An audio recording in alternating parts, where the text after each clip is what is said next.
exterminés tous.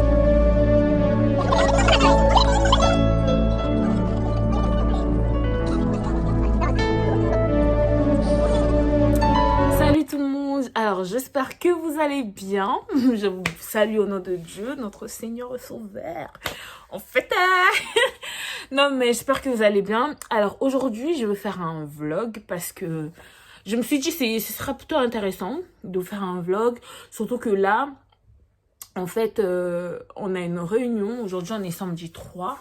En fait le thème c'est, je crois, le thème c'est peux-tu entretenir une relation amicale ou amoureuse avec un non-chrétien. Donc franchement je trouvais le sujet super intéressant parce que bon, ça là, nous arrive.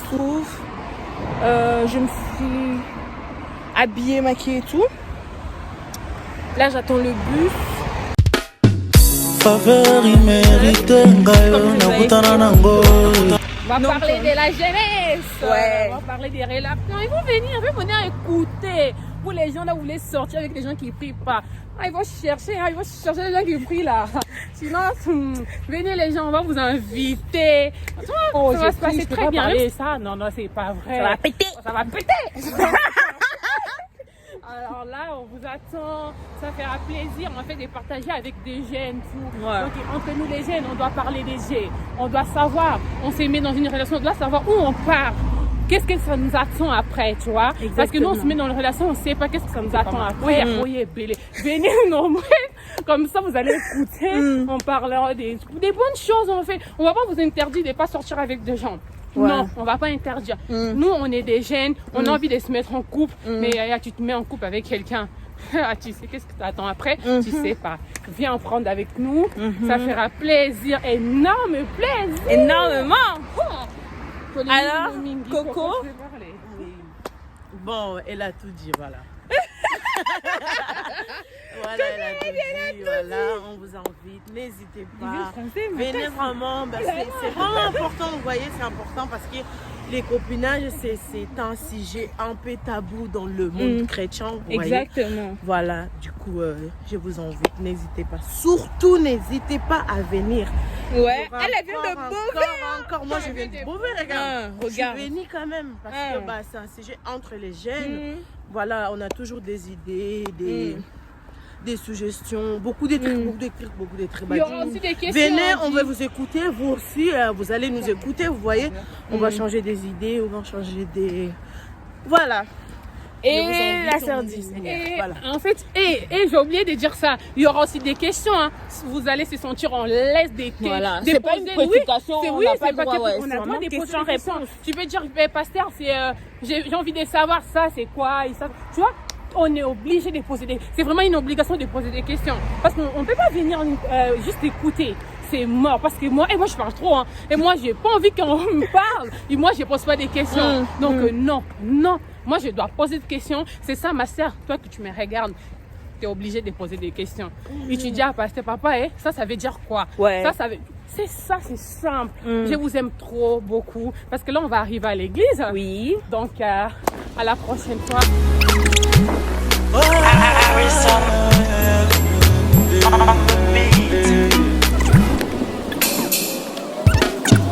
Faveur immérité ngayo nakutana nango écarté par tous ngande asengamo. Voulait dire à son peuple, à son église. La Bible dit attention. Attention. Lorsque le Seigneur dit attention, il veut prévenir à une personne qui est en train de sous-estimer quelque chose qui est très dangereux. Je ne peux pas commencer ma conversation, mon élocution par rapport à attention, s'il n'y a pas des effets secondaires par rapport à ce que l'homme est amené à faire. La Bible dit attention, le mauvais ami pousse une personne à faire du mal. Mais le problème c'est quoi, enfant de Dieu, église de Dieu?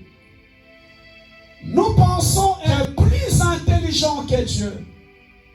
Nous pensons être plus sages que Dieu. Oh, bien-aimés, nous savons très bien, la Bible l'appelle, il est l'alpha et l'oméga. Il est le commencement et la fin. Avant que toi tu arrives, il y a un Dieu qui a déjà traversé les temps. Il connaît ce qui est bon, il connaît ce qui est mauvais. Il connaît les avantages et il connaît les désavantages. À une personne de s'associer avec des personnes qui ne connaissent pas Dieu. Ce que j'aimerais dire à un enfant de Dieu aujourd'hui, ne sous-estimons pas les mauvaises relations. Ne sous-estimons pas les mauvaises relations. Elle est très nocive, elle est très dangereuse par rapport à notre destinée en tant qu'enfant de Dieu. Amen. Exode chapitre 34. Exode 34, versets 11 à 12. Ma tradition pour permettre à tout le monde de comprendre la pensée de Dieu. Ça, c'est la loi. Le Seigneur dit à Moïse. Il dit ceci dans ma tradition Thompson. Prenez garde à ce que moi, l'Éternel, je vous ordonne aujourd'hui. Prenez garde. Il va un peu en parallélisme par rapport à ce que l'apôtre Paul a dit dans 1 Corinthiens. Il commence d'abord par avertir. Prenez garde à ce que je vous ordonne aujourd'hui. Lorsque le Seigneur commence à parler, c'est comme s'il donne un avertissement à son peuple. Il dit, prenez garde à ce que je vous commande aujourd'hui. Attention mon peuple, parce que moi l'Éternel, je vais chasser. Le Seigneur parle d'abord de sa responsabilité par rapport à la possession de la terre que Dieu allait donner à son peuple. Il dit, lorsque tu vas entrer dans cette terre que je te donne, moi Dieu, je vais chasser les Amoréens, les Cananéens, les Phérésiens, les Héthites, les Éviens, les Jébusiens, toutes ces nations païennes qui habitaient à la terre promise. Le Seigneur dit à son peuple, je vais les chasser. Le Seigneur voulait dire simplement à son peuple, ce peuple est très dangereux, je n'aimerais pas voir ces mélanges parmi vous. J'ai dit, enfant de Dieu, les pièges, c'est un danger caché que toi tu ne vois pas tout de suite. Tu dis, mais non, c'est quelqu'un de bien. Il ne connaît pas Dieu, mais il est bien. Il ne prie pas, mais il est bien. Non, enfant de Dieu. Ce qui a impacté nos vies, parce que nous avons la personne du Saint-Esprit, nous avons la conscience en tant qu'enfant de Dieu qui nous permet de distinguer ce qui est mal et ce qui est bien. Mais un païen ne connaît pas la différence de ce qui est bien, de ce qui est mal. L'apôtre Paul les appelle, ce sont des personnes animales. Une personne animale peut être bien aujourd'hui, mais combien de personnes ont été mordues par leur chien de garde? Parce que les chiens avaient l'apparence d'être bien au début. Mais à un moment donné, lorsque sa folie va monter, il va te montrer un visage que tu ne croyais pas, que tu ne pensais pas. C'est pourquoi le Seigneur, lorsqu'il parle à son peuple, dit, garde-toi de conclure alliance avec ce peuple.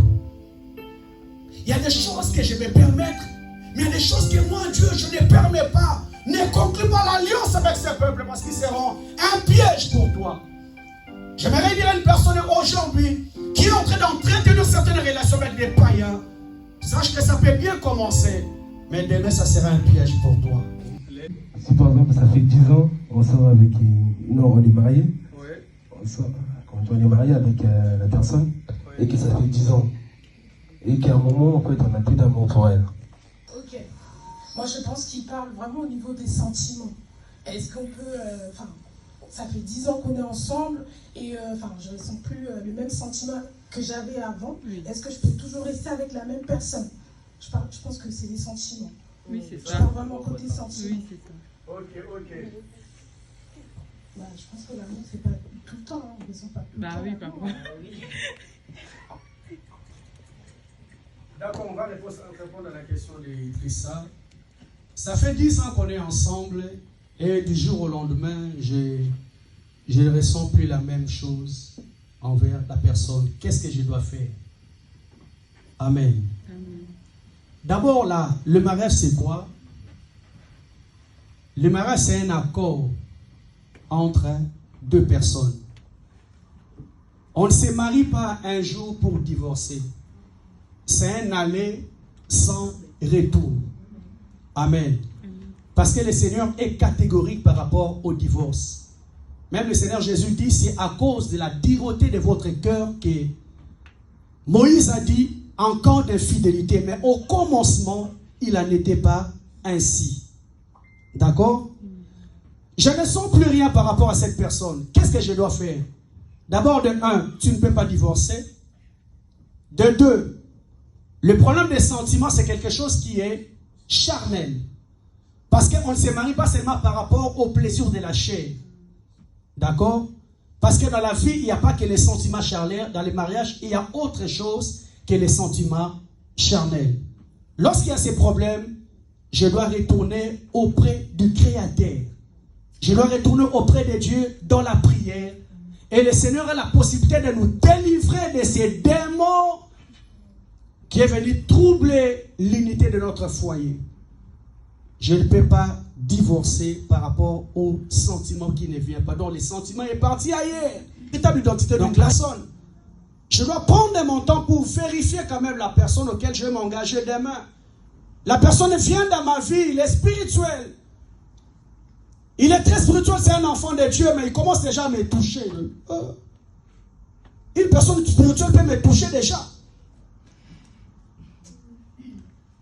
Chérie, si tu m'aimes, est-ce qu'on peut passer à l'acte? Toi, ça la bolingo, comme ça va me prouver que tu m'aimes. Est-ce qu'une personne spirituelle peut abuser de moi avant déjà le mariage? Je n'ai pas besoin de la prophétie, je comprends directement que ça, c'est un faux.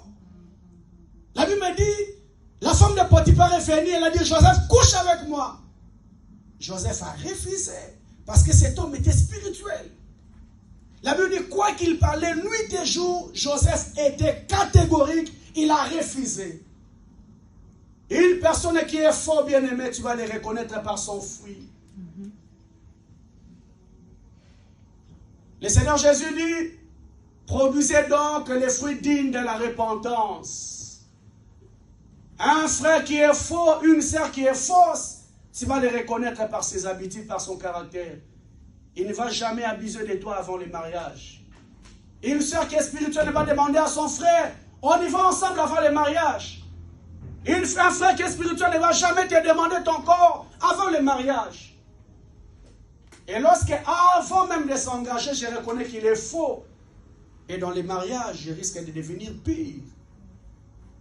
Parce que je me suis engagé directement devant une personne qui est faux. Amen. La crainte de Dieu doit être toujours la base. Je dis toujours à tout enfant de Dieu, avant de s'engager dans un lieu sacré du mariage, le départ a été toujours important.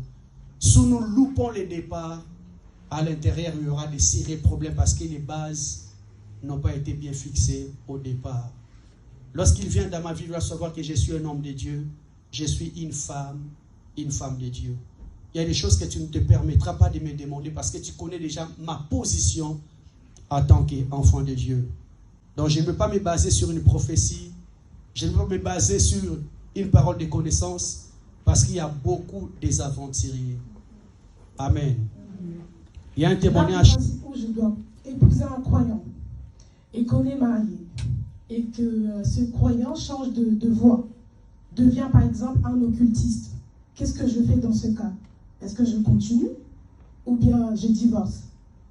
Ok, bonne question.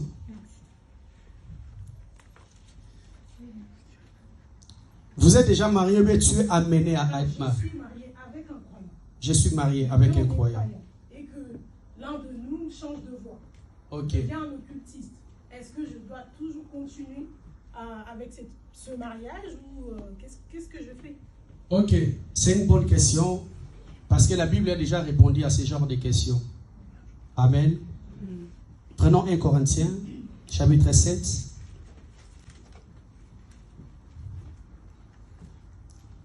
1 Corinthiens chapitre 7, verset 20. La première réponse déjà. La Bible dit ceci. Est-ce que je dois divorcer? Non, je ne peux pas divorcer parce que la Bible nous demande de demeurer dans l'état où nous sommes lorsque nous avons été appelés. Qu'est-ce que je vais faire en tant qu'enfant de Dieu? Il sera le temps de chercher Dieu. La Bible dit le juste, c'est celui qui tombe 7 fois et se relève.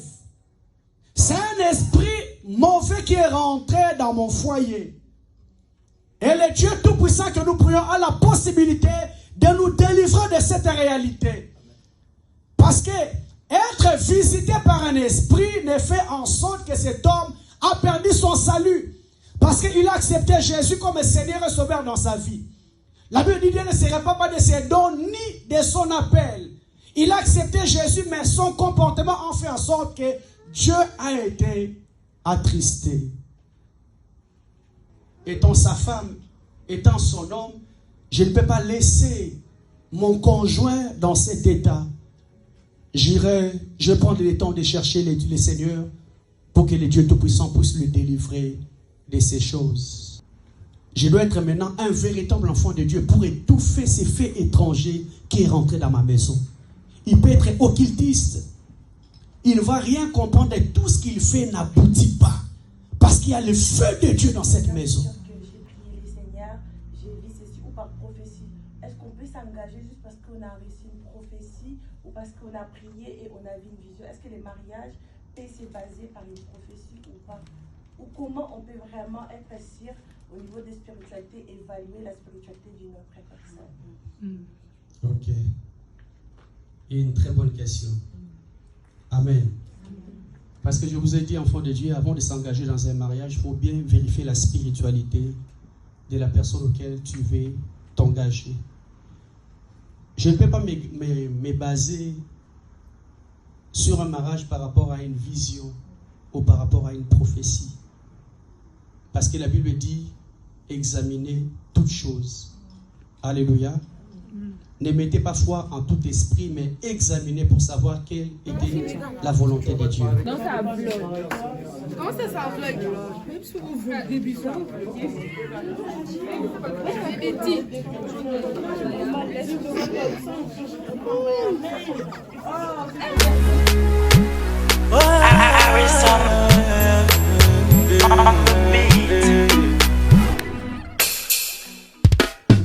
Faveur immérité ngayo nakutana nango écarté par tous ngande asenga mona ya yeso kitia bokondela ndanga na zamba bisika moto alukanga te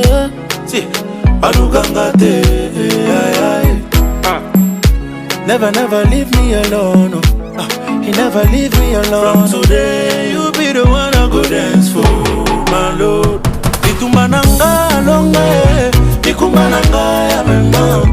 Bitumba nanga longa, bikumba nanga ya mema. Alonga langa zanye, oh na na na. Alonga langa zanye. Si ndoto tenga, azala aluka kina salela ye. Na mitalinga, na bangi pona monimbo lembu nangae. Nzoka mokonjo ya mokonjo pona ngae. Amikabane kulusu pona ngae. Ngako mosali apamba, makomi mopanga na ngae Yesu. Bakuna batoki pamba, na bomba manasa makila. Moto azoyembawa, akoma intouchable. Nanga longa, bikumba nanga ya mema. Bitumba nanga longa, bikumba nanga ya mema. Alonga langa zanye, oh na na na. Alonga langa zanye. Tu m'as tout donné, oh toi mon sauveur. Mosala nyonso ponga na tikala se molonge na yembi. La la la la la.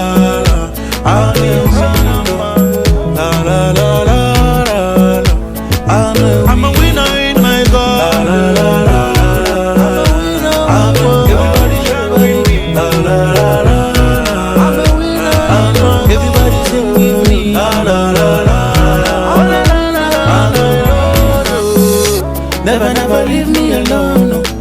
You never leave me alone. From today, you be the one I go dance for.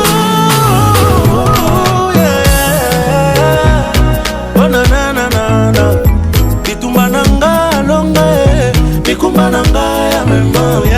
Bitumba nanga longa, bikumba nanga ya mema.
Update de cette journée, franchement on était vraiment bénis.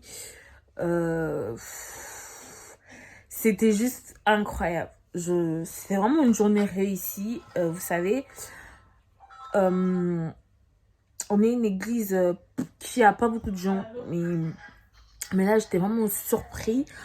Il y a eu beaucoup de jeunes qui sont venus. Je sais même pas quoi dire, ça m'a touché, ça m'a fait quelque chose. Je me dis, ça c'est Dieu, d'ailleurs il faut qu'on fasse des journées comme ça plus souvent entre jeunes. Ça nous permet de partager, d'apprendre à se connaître. Donc voilà. Là je suis chez moi, je vais dormir bientôt parce que je suis tellement fatiguée. Bénisse, que Dieu vous garde. Et le très important, restez bénis et restez dans le droit chemin, demeurez sous l'abri du Très-Haut. Ne vous égarez pas, ne vous échappez pas, parce que franchement, ce monde n'est que vanité de vanité. Il y aura des vidéos qui vont arriver, l'explicatif de pourquoi j'étais pas là pendant tout ce temps, tout sera là. Donc, que Dieu vous bénisse.